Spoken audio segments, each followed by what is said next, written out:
Isang mapagpalang araw ng December 3, 2024 sa iyo kabayan. Narito po ang ating ulat panahon, pero bago ang lahat, ako po ay makikisuyo ng iyong like and subscribe at pahit na rin po ng notification bell para updated ka pa po sa ating ulat panahon. Ngayong araw na ito kabayan, maraming weather system pa rin po ang siyang nakakaapekto at nagdadala po ng mahihina at malalakas na ulan sa iba't ibang parte po ng ating bansa. Unahin na po natin kabayan ng epekto nitong northeast monsoon o hanging amihan dito po sa may Ilocos Region and the rest of Central Luzon. So asahan dyan kabayan ang pagkakaroon po ng bahagyang maulap hanggang sa maulap na papawirin na may mahihinang pag-ulan o ambon lamang.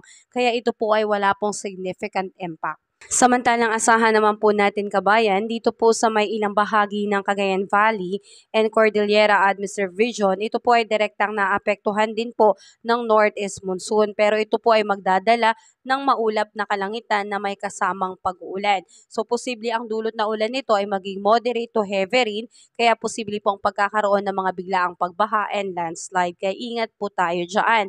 Samantalang kabayan ito naman pong shoreline ang siyang nakakaapekto po ngayong araw na ito dito po sa may area ng Metro Manila, Rizal, Laguna, Cavite, Quezon, Oriental Mindoro, Marinduque, Isabela, Quirino, Aurora, Nueva Ecija at Bulacan. Ang siyang pong nakakaapekto dyan ay ang shoreline nga po. Ito po yung pagsasalubong ng mainit at malamig na hangin. Kaya ang epekto nito ay nagdadala po ng maulap na kalangitan na may kalat-kalat na pag-ulan na may kasamang kulog at kidlat lalo na po pagsapit ng hapon at sa gabi. So kahapon lamang kabayan, naging maulan-ulan po ang ating panahon at kasalukuyan kabayan ngayong araw na ito, ganun pa rin po yung ating aasahan, lalo na po dito sa mga areas na nabanggit. So ingat tayo dyan kabayan dahil posible po itong makapagdulot ng mga biglaang pagbaha and landslide, lalo na kung magiging moderate and heavy rain po kabayan. Oops kabayan, huwag ka pong matakot. Ito po ay paalala lamang para tayo po ay maging handa at maging alerto sa ating panahon. At dagdag paalala pa kabayan, dulot po nitong shoreline, ito po ay magdadala po ng ulan sa malaking bahagi po ng Luzon ngayong araw na ito. So expect natin ngayong umaga hanggang tanghali po ngayong December 3, magiging heavy to intense rain po ang pag-ulan na abot ng 100 to 200 millimeters na pag-ulan dito po sa may Quezon area. Kaya ingat tayo dyan kabayan, posible po itong magdulot ng mga pagbaha. And moderate to heavy rain naman po dito sa area ng Cagayan, Isabela, Aurora, Rizal, Laguna, Marinduque at Oriental Mindoro. So ingat, posible po itong magdulot ng mga localized flooding. Pagdating naman kabayan, mamayang hapon hanggang Wednesday noon, December 4, ito po ay magdudulot ng heavy rain dito naman sa may area ng Cagayan. Moderate to heavy rain naman sa may Isabela, Aurora, and Quezon. At samantalang kabayan, pagdating naman po ng Wednesday ng hapon hanggang Thursday noon, December 5, ito po ay magdudulot na lamang po ng moderate to heavy rain na pag-ulan dito sa may Cagayan Valley. So yan po yung inaasahan natin na pag-ulan dulot po nitong shoreline. At kung nagtatanong ka, meron bang pagbagyo na papasok sa loob ng Philippine Area of Responsibility? Actually kabayan, first week December 2 to December 8, ayon to sa DOST forecast, meron po tayong low potential o mababang tsansa na merong mabubuong bagyo sa loob ng Philippine Area of Responsibility. Yan po yung nakikita nyo dyan kabayan na may yellow at number 1. Yan po yung sama ng panahon na posibleng merong isa kabayan na papasok nitong December 2 hanggang December 8. So yan po yung i-observe natin.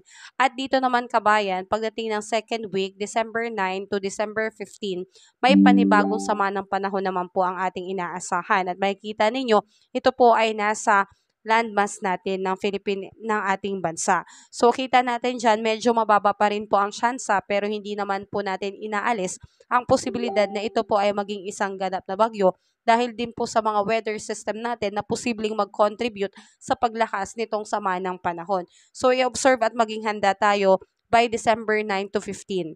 At ganun pa man kabayan, dahil nga po sa epekto ng ating mga weather system, inaasahan natin na ngayong araw, dito sa Lawag ay posibleng umabot ang air temperature hanggang 30 degrees Celsius, Tugigaraw 28 degrees Celsius, Baguio 22 degrees Celsius, Metro Manila 30 degrees Celsius, Legazpi 31 degrees Celsius at Tagaytay 29 degrees Celsius. Calayan Islands at Puerto Princesa abot po ng 32 degrees Celsius.